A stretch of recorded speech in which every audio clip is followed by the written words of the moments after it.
Welcome to Hartman Math. This is lesson 210, where we're going to be solving quadratic equations and choosing the best method to attack each problem, as we've already learned all four methods for solving quadratic equations. So now that we have all of those skills, how do we decide which of those techniques to use?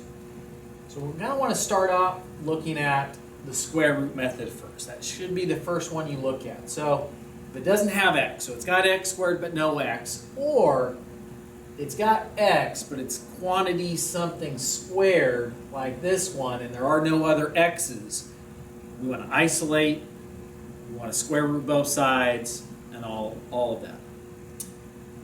If that's not the case, we're going to see if it's factorable. So make sure it's equal to 0, try to factor it. GCF. Factor the trinomial into two sets of parentheses, two binomials, or difference of squares. But if it's difference of squares, you might have actually done the square root method anyways. So if that doesn't work, we can complete the square, but we really only want to do that if it's set up well for that, meaning it's just plain x squared, not 3x squared, and your b is even.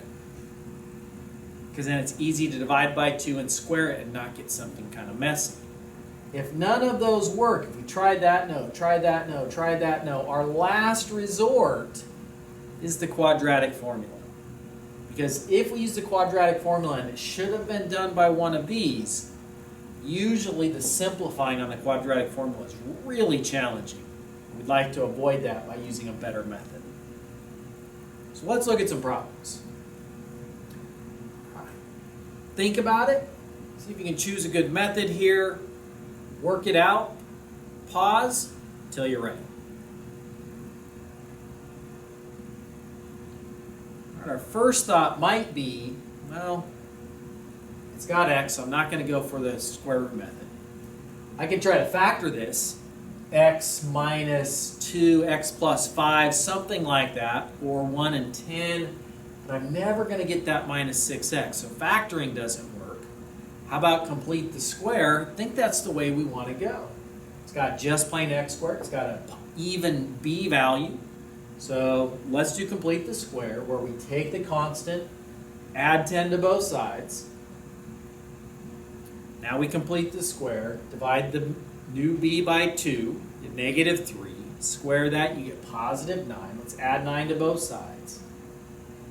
Write the left side as a square. Remember, how do we get the minus 9? We squared negative 3, so that's what goes next to the x that's being squared.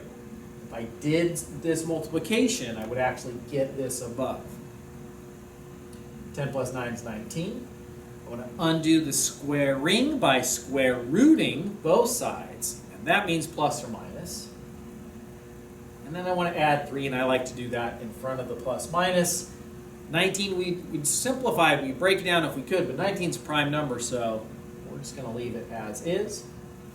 And those are our two solutions. X equals 3 plus the square root of 19, x equals 3 minus the square root of 19. If you thought it was the quadratic formula, you can get to the same answer. There's just a lot of simplifying. All right, try this one. Pause here until you're ready. So once again, it's got x, so we're not going to do the square root method.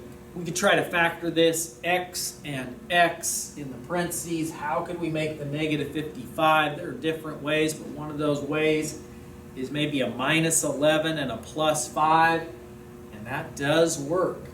So if we go outside, inside on our check, we're going to get negative 11x and a plus 5x makes negative 6x. Factoring is our best strategy for this one.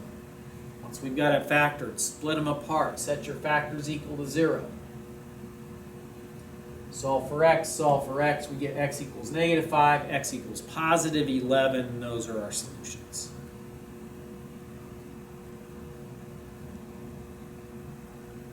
All right, try this one. Pause it. Play when you're ready.